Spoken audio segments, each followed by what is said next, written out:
Guys and girls, so we're at this job here, and it's a gate job. It just needs attention. A lot of rodents. The rodents are horrible. They got into this operator down here, and I'm gonna flip the camera on here in a second, and I'll explain. I ended up they don't need a keypad. That was good. A lot of sand built up back here. Took a lot of sand. Some of it fell down. I'm gonna try to clean this up yet. But a rodent chewed the wire on this, so that's why this went bad.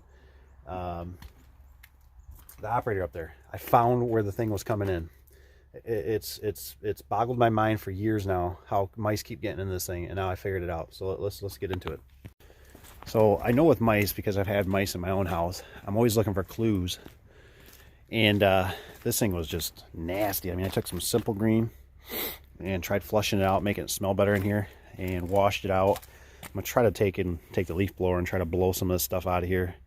This is just, it's a horrible area because everything comes sliding down this hill, and it just everything runs right into this. So it's just a cesspool of water and just debris. And then when you throw a critter in there, but I was thinking earlier about it when I was thinking about that cover, because I thought, how the heck are they getting? I've tried grate stuffing, which I've done over here, which it doesn't look the best over the years. It looks kind of crummy.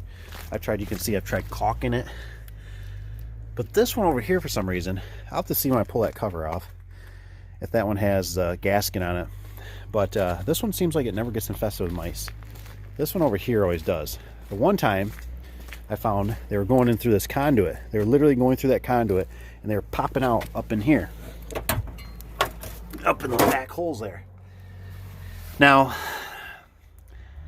so anyways, look what I found right there. There's the evidence.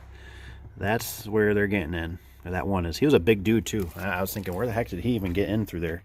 I know they can get some pretty small holes, but so I figured it out. So now I got to figure out a piece of tin or something for this thing.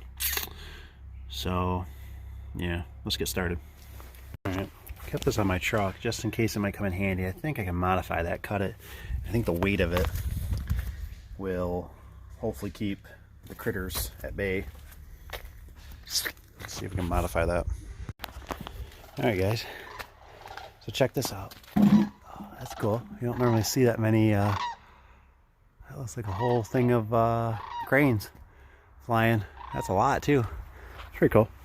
Anyways, had the grinder, DA grinder, which worked out great. I think honestly, I just made this better than factory. Typically with factory, it's just a hang on a second. But anyways, normally I have this plastic thing. I don't know how it's some kind of, what am I trying to say? It's like a foam, squishy foam that goes in there that normally gets thrown away. You lose it, it breaks down. But watch, bam, bam. I got a little weight. I'm not sure if I'm still going to silicone that little spot. I think I might, because I think this will stay where this pivots. That's not going to be a problem. So I might throw a little silicone right on that spot just to keep him, since he knows about it now. He's going to keep coming back. He's going to look for how he gets back in there. Or he or she. I shouldn't discriminate like that. Sorry about that. Well, it's just my luck on this job. I was grinding off that washer to make it bigger to fit over this stud, because I noticed that I'm grinding it bigger there. Because look at, it looks like Mr. Mouse got over here at one time too. I don't know how recent everybody's trying to get in there. So I was trying to be really cautious because I've had this happen before. Typically the bit comes loose. But this time it broke it. It bent it. That thing is, look at. So I'm having a heck of a time trying to get this off. Luckily I had a spare in the van. These things are expensive too. I think these things are, I don't know, 50, 70 bucks a piece. So that's not my desired design shape, but it's getting me out of a pinch right now, especially when I'm way up in the boonies. Oh, so I can't get it off. I'm gonna try to apply some heat to it, see if I can break it loose. I can finish this job. I'm just a little tickled for some reason. Look at all these remotes. All these remotes I got to program to this gate operator now. Since I changed that circuit board out, they lost the remotes. So now I got to reprogram them all. Just another reason, if you can go to the did switches, which I know one guy, my buddy here on my channel, was saying how he only uses those dip switches, those the multi-code, and that's a good idea. So I'm gonna get started and get these programmed. All right, friends. So just to show the complexity of sometimes of this is not good or bad. It's just understanding. So the radio, right? The first one I grabbed. The first one I grabbed. It doesn't. It won't learn. It won't learn to the new board. It won't learn. Oh, and you ask why? Battery's dead. So luckily I got extra transmitters, but I'm gonna have to rip the batteries out to put in this transmitter now. Added cost. See, this would be the customer's problem now if they just had dip switches and I had a dip switch and a radio receiver and blah, blah, blah, blah, blah, blah. But anyways, I'm gonna get them fixed. I'm gonna take care of it. Don't you worry. When I always do these transmitters, I know it's falling apart a little bit.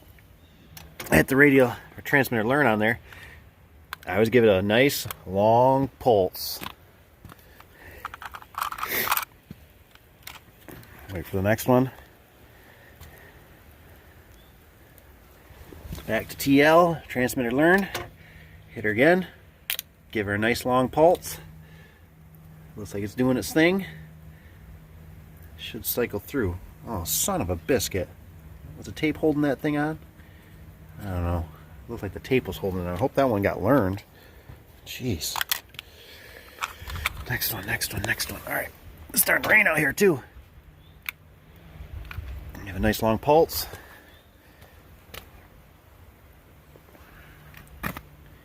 And that one should be activated.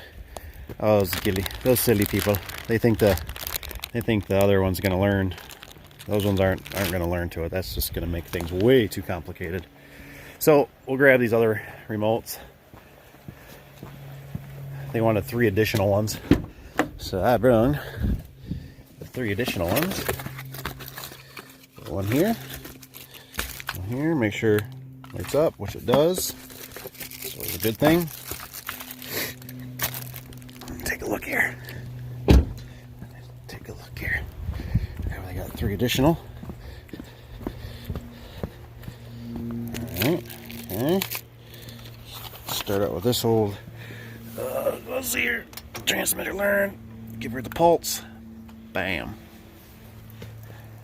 And we shall continue on our road. So, I already did these 2. I already checked them. I always try every one. And I don't even care if I stop the gate intermittently or I just make it do full cycles. You always check every one. That way you have no customer saying, mine doesn't work. Because it might not have got programmed just by accident. And otherwise you can just 100% validate that they're working. So always make sure you check your remotes. Always. Check every one. Don't just assume. Looking good so far.